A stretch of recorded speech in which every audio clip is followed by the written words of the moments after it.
At the shadow-drenched edge of the Kensington Reach Ballroom, Ottilie Arkwright leaned against a fluted pillar, her hand gripping an ivory fan as if it were a dagger.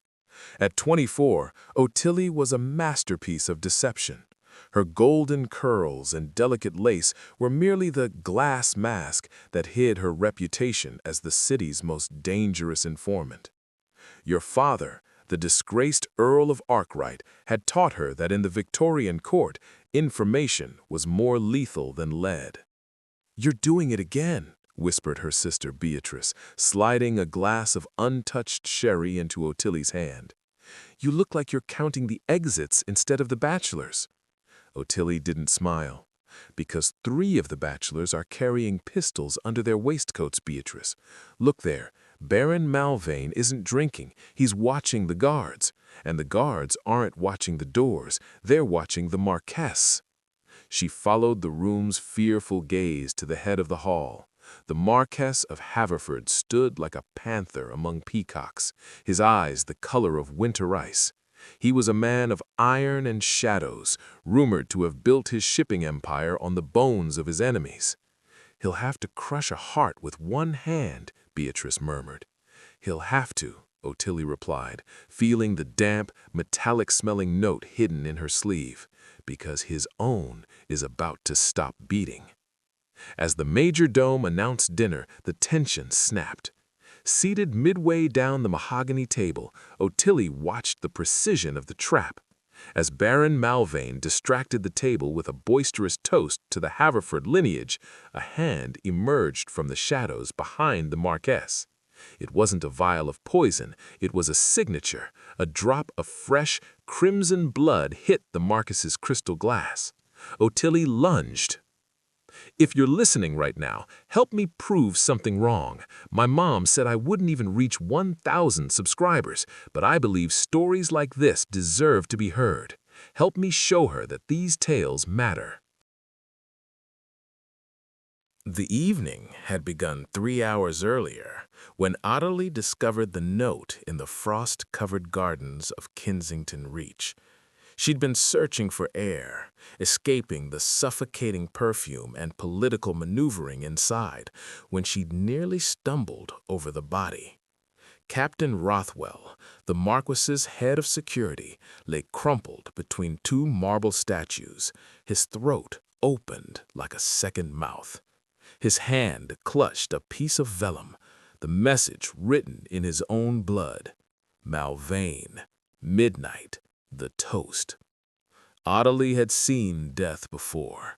Her work as an informant had taken her into darker corners than most ladies of society could imagine. But this was different. This was a message meant for the Marquess, a warning from a dying man.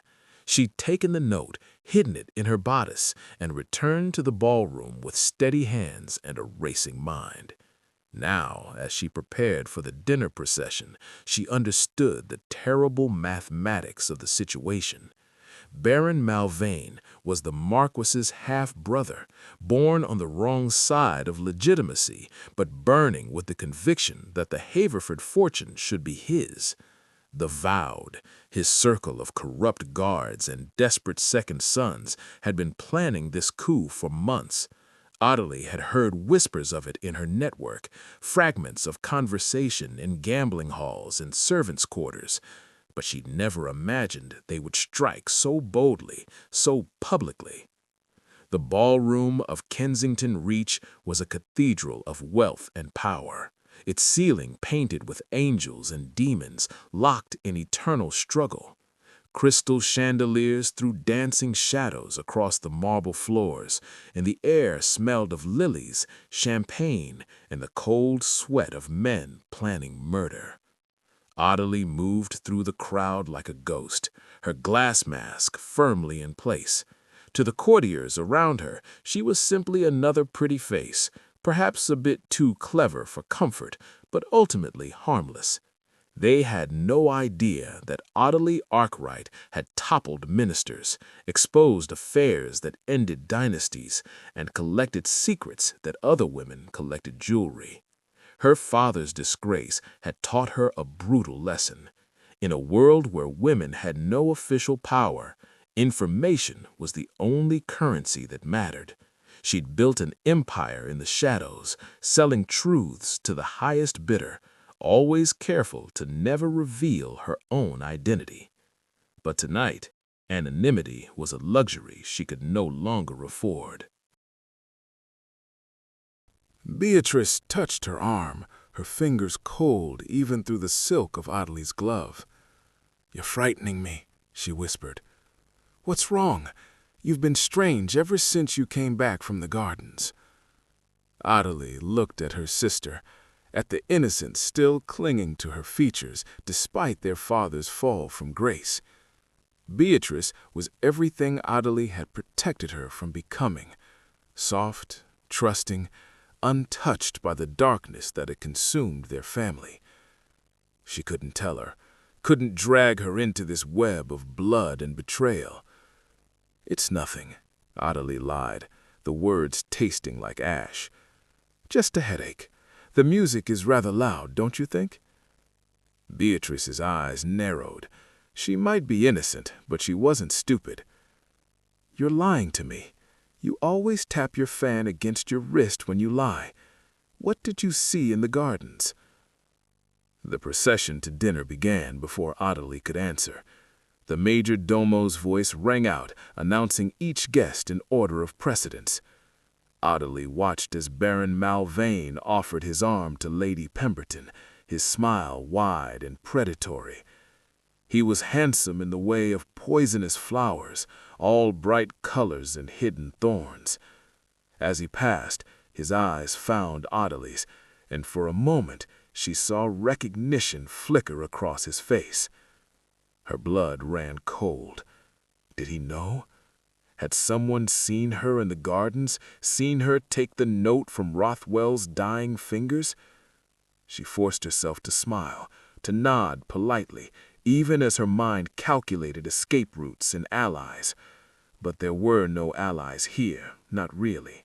In Kensington Reach, everyone was a player in someone else's game. "Promise me you'll be careful," Beatrice whispered as they joined the procession. "Whatever you're involved in, promise me you won't do anything foolish." Ottilie squeezed her sister's hand, then released it. "I promise," she said, knowing it was another lie. She was about to do the most foolish thing imaginable. She was about to step between a predator and his prey, and she had no idea if either of them would let her survive it. The dining hall was a masterpiece of intimidation, designed to remind every guest of the Haverford power. The mahogany tables stretched nearly 40 feet, polished to such a shine that it reflected the faces of the diners like a dark mirror. Silver candelabras marched down its length, their flames casting shadows that seemed to writhe and dance. Above, a portrait of the first Marquess of Haverford glared down at his descendants and enemies with equal disdain. Ottilie had been seated deliberately far from the head of the table, tucked between an elderly duke who smelled of tobacco and a young baronet more interested in his wine than conversation. It was a calculated insult, one she would normally ignored, but tonight distance was her enemy. She needed to be close to the Marquis, needed to find a way to pass him the warning before Malvain's plan unfolded.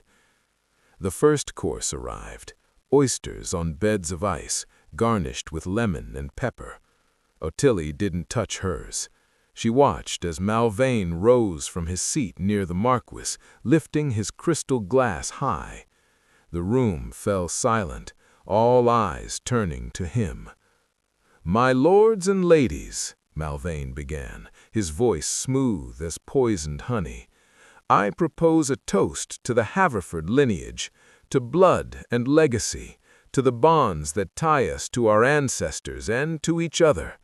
May the name of Haverford echo through the centuries, remembered and revered."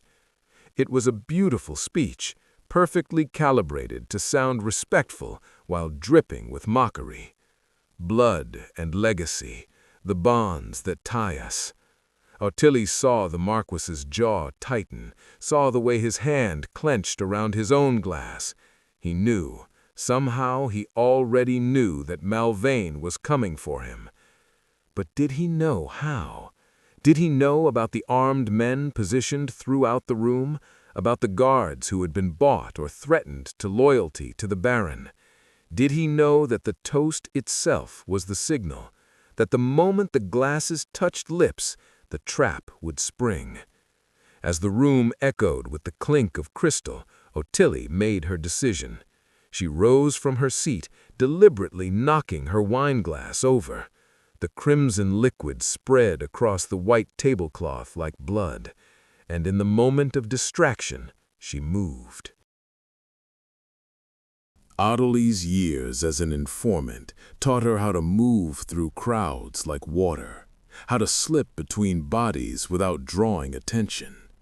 She approached the Marquess from his left side, where Baron Malvain's toast had drawn most eyes. Her fan snapped open, a shield of ivory and lace that hid her hands from view. "My lord," she murmured, affecting a stumble that brought her against his chair. "Forgive me, I seem to have lost my balance." The Marquess of Haverford turned to her, and Ottilie felt the full weight of his attention like a physical force. His eyes were indeed the color of winter ice, but there was nothing cold about the intelligence burning behind them. This was a man who had survived assassination attempts, hostile takeovers, and the vicious politics of Victoria's court. He was not easily fooled. "Miss Arkwright," he said, his voice low and controlled. "How clumsy of you." So he knew who she was, that complicated things. Her fan trembled slightly as she reached for his sleeve, the blood-stained note hidden in her palm. The metallic scent of copper seemed overwhelming, though she knew no one else could smell it. Captain Rothwell's last message, written in the ink of his own life. "Don't trust them," she whispered, her lips barely moving as she slid the note into the silk cuff of his jacket. The paper left a damp impression on her fingers. "The toast is the signal. Malvain has—" His hand shot out, gripping her wrist with paralyzing force. The fan clattered to the floor. Around them, conversation continued, but Ottilie felt as if she and the Marquess existed in a bubble of frozen time. His eyes dropped to the note protruding from his sleeve, to the unmistakable rust-brown stain that could only be blood.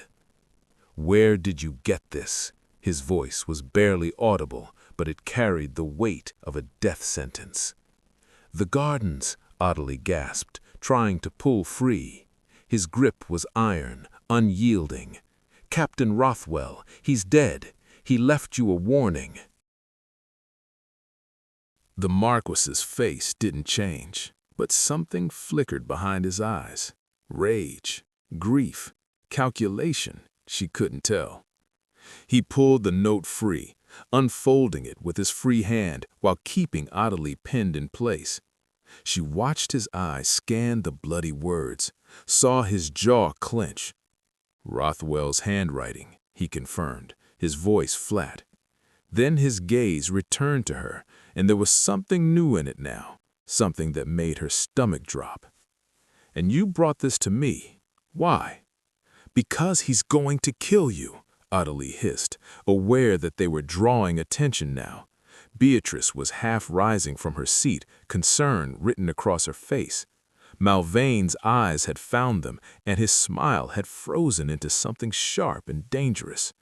"During the toast, his men are everywhere. You need to—" "Come with me," the Marquess commanded, rising and pulling her with him.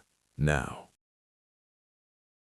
The Marquess didn't ask permission or make excuses. He simply walked, dragging Ottilie through a concealed door behind the portrait of his ancestor. The corridor beyond was narrow and dark, lit only by guttering wall sconces that threw wild shadows across stone walls. Ottilie could hear the muffled sounds of the dinner continuing behind them, the clink of silverware and the murmur of conversation punctuated by Malvain's booming laugh. "My lord, please," she tried again, stumbling to keep pace with his long strides. "You don't understand. The guards have been compromised. The vowed, Malvain's circle, they've been planning this for months. I've heard whispers in the gambling dens, seen payments change hands. Tonight is the night they move against you." The Marquess spun so suddenly that Ottilie crashed into his chest. His free hand caught her shoulder, steadying her while simultaneously holding her in place. They were very close now, close enough that she could see the flecks of silver in his ice-blue eyes, could smell the sandalwood and smoke that clung to his clothes. "I know about the vowed," he said quietly. "I've known for 3 months. What I don't know is how a woman with a reputation for selling secrets to the highest bidder came to be in possession of my master-at-arms' final message.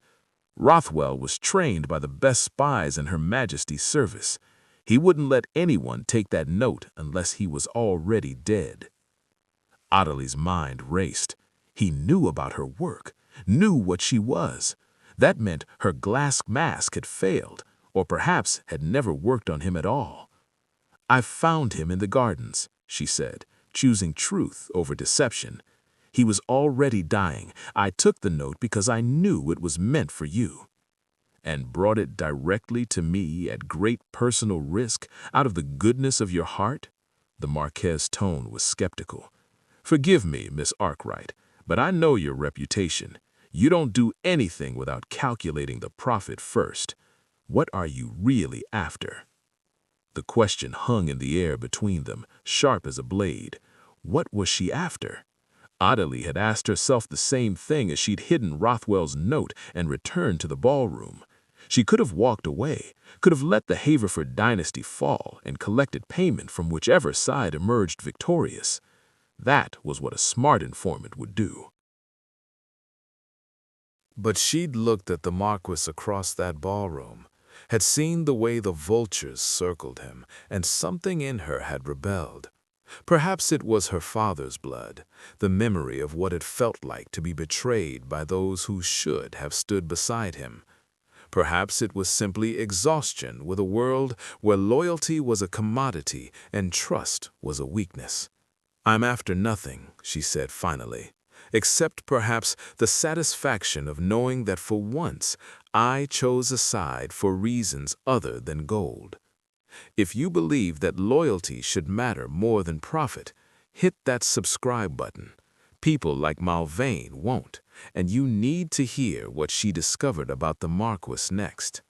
The Marquess studied her face for a long moment, and Ottilie had the uncomfortable sensation of being dissected, of having every secret and lie laid bare under that penetrating gaze. Then, slowly, his grip on her wrist loosened. "You're lying," he said, but there was no anger in his voice now. "Not about Rothwell, not about the danger. That much is truth." He released her completely, stepping back. "The question is why you're lying about your motives." Before Ottilie could respond, the Marquess reached into his jacket and withdrew a folded piece of paper. Not the bloody note she'd given him. Something else. Something he'd been carrying all evening. He unfolded it carefully, and Ottilie's breath caught. It was another message in blood. Same handwriting, same desperate script. But this one read, "Trust the woman with the glass mask. She knows the truth about the vowed." "Rothwell left 2 messages," the Marquess said quietly. "The one you brought me, and this one, which I found in my study this afternoon before the gala. He knew he was going to die, knew Malvain had discovered his investigation, and he knew that you were the only person in this entire cursed estate who might have both the information and the courage to act on it." Ottilie's mind reeled. Rothwell had known about her? Had trusted her? "I don't understand. I'd never met Captain Rothwell. How could he? Because I told him about you, the Marquess interrupted. 3 months ago, when I first learned about the Vowed, I tasked Rothwell with identifying every informant, every seller of secrets in London. Your name came up repeatedly. The ghost of Westminster, they call you. The woman who toppled Lord Ashford's cabinet with a single whispered conversation. The informant who has never been identified, never been caught. He stepped closer again, and this time Ottilie didn't retreat. Rothwell spent 2 months investigating you, Miss Arkwright. He learned about your father's disgrace, about the way you've built an empire from the ashes of his reputation. And do you know what he told me? He said you had a code, that you never sold information that would result in an innocent person's death, that for all your mercenary reputation, you had lines you wouldn't cross. That was foolish of him, Ottilie whispered. Codes are luxuries for people who can afford them. Perhaps. The Marquess's eyes never left hers. Risking everything to warn me about a coup when you could have simply walked away or sold the information to Malvain. That suggests Captain Rothwell was right about you. A sound from the corridor made them both freeze. Footsteps, rapid and purposeful. The door at the far end began to open, and the Marquess grabbed Ottilie's arm again, pulling her deeper into the shadows. "They're coming," the Marquess breathed. "Malvain must have realized what you did. The question is, Miss Arkwright, are you prepared to stand with me when the blood starts flowing? Because if you're here, if you've chosen this side, there's no walking away. The moment you slipped that note into my sleeve, you declared yourself." Ottilie thought of Beatrice, safe in the dining hall. Thought of her network of informants, her carefully constructed anonymity, everything she'd built over the years. All of it would burn if she stayed. All of it would be exposed. "I'm not a fighter," she said, hating the tremor in her voice. "I gather information, I observe. I don't—" "You don't run into burning buildings," the Marquess finished. "Except you already did. The moment you took Rothwell's note, you stepped into the fire. Now you can either burn alone or burn beside someone who knows how to fight back." The door burst open, and Baron Malvain strode into the corridor flanked by 6 armed men. Not guards in Haverford livery. These were mercenaries, hard-eyed men with the look of professional killers. Behind them, Ottilie could see more figures moving in the dining hall, hear the first screams of panicked guests. "Brother," Malvain called, his voice echoing off the stone walls. "How kind of you to bring the little spy with you. Saves me the trouble of hunting her down separately." The Marquis stepped forward, positioning himself between Ottilie and the armed men. She saw now that he'd drawn a pistol from somewhere beneath his jacket, the weapon held steady in his right hand. "Marquess," he said, using his half-brother's given name, "this is foolish.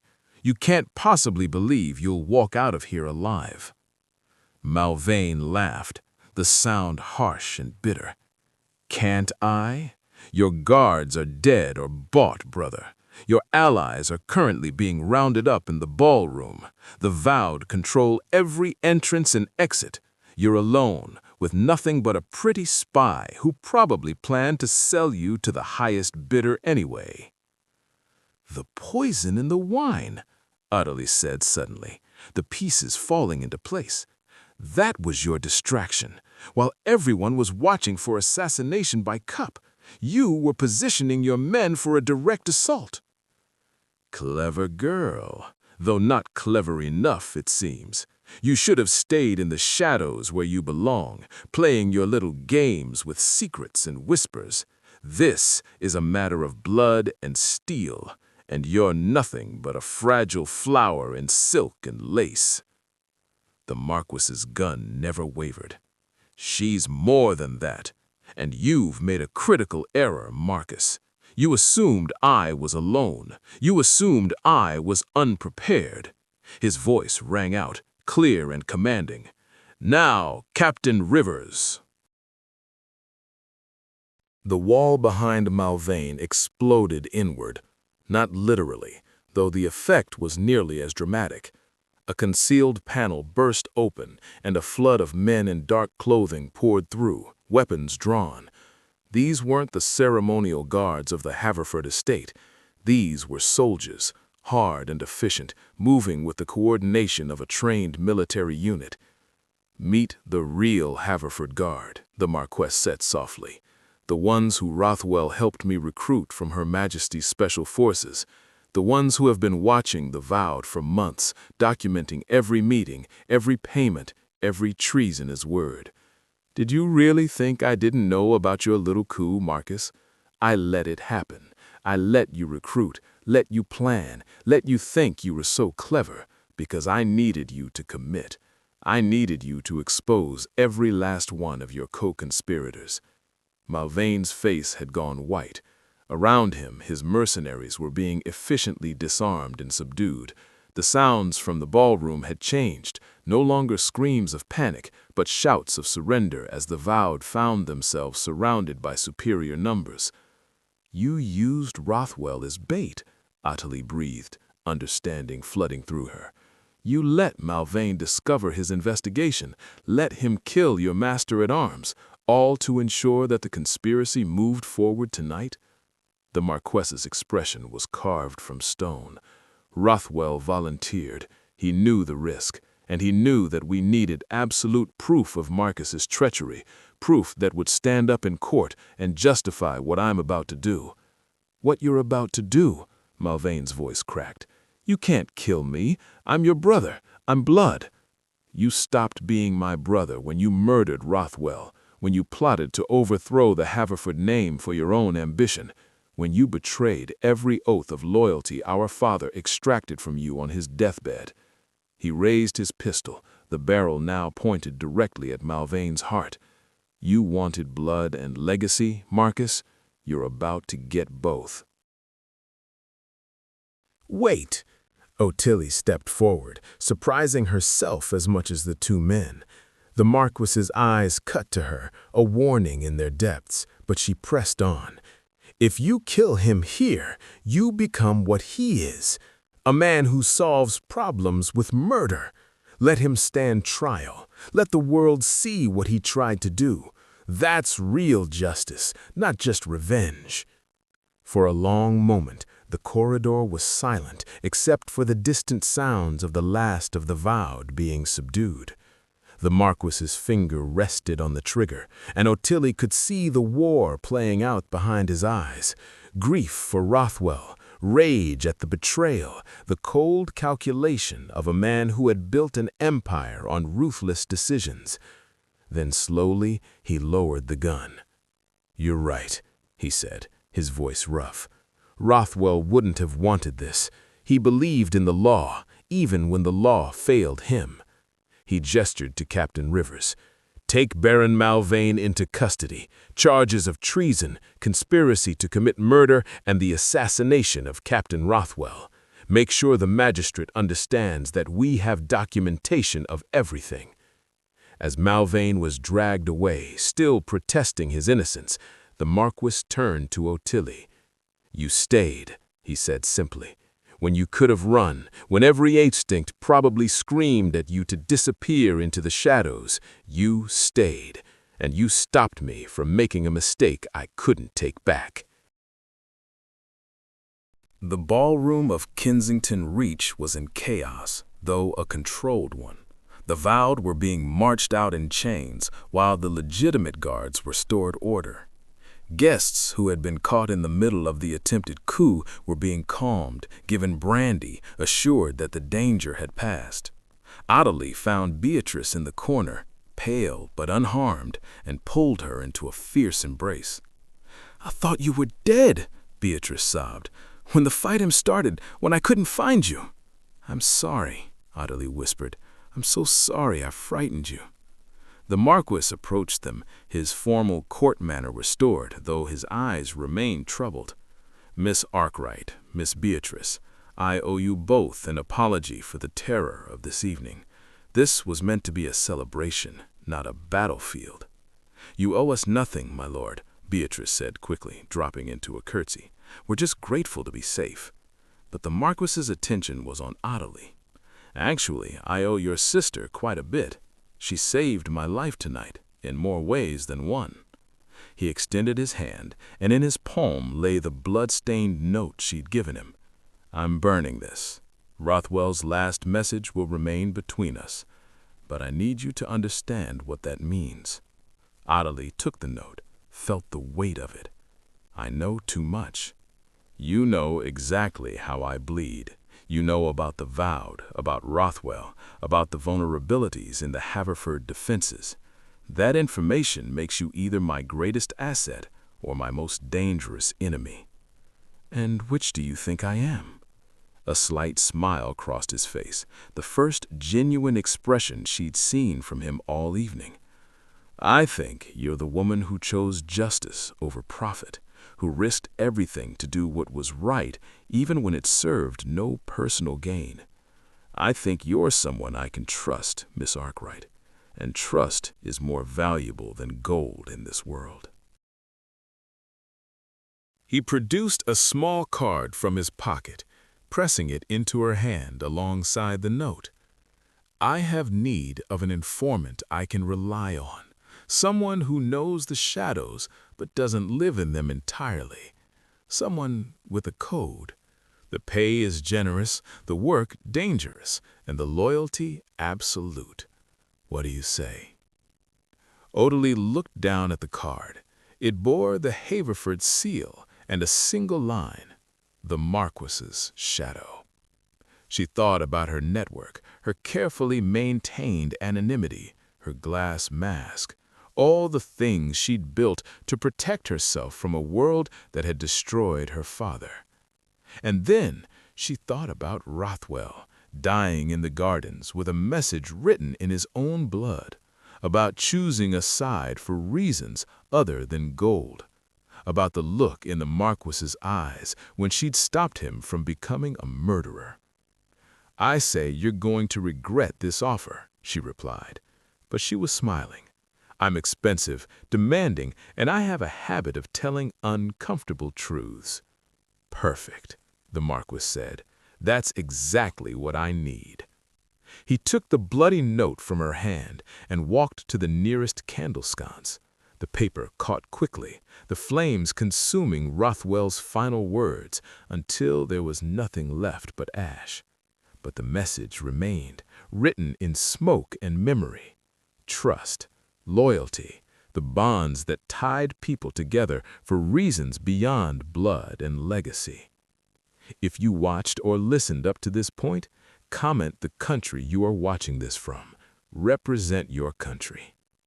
As the last of the evidence burned away, Ottilie Arkwright felt the glass mask slip from her face, not with fear or regret, but with something like relief. She had stepped into the light, had chosen a side, had bound herself to a dangerous man in a dangerous game. But for the first time since her father's fall, she felt like she was building something real, something that might last beyond the next secret, the next whisper, the next betrayal. The Marquess of Haverford extended his arm, and after a moment's hesitation, Ottilie took it. Together, they walked back into the ballroom, no longer predator and prey, no longer strangers playing elaborate games. They were allies now, partners in the shadow war that raged beneath London's glittering surface. And as the silver moon rose over Kensington Reach, Ottilie knew that her life would never be the same. She had traded anonymity for purpose, safety for significance. She had become the Marquess's shadow, and there was no turning back.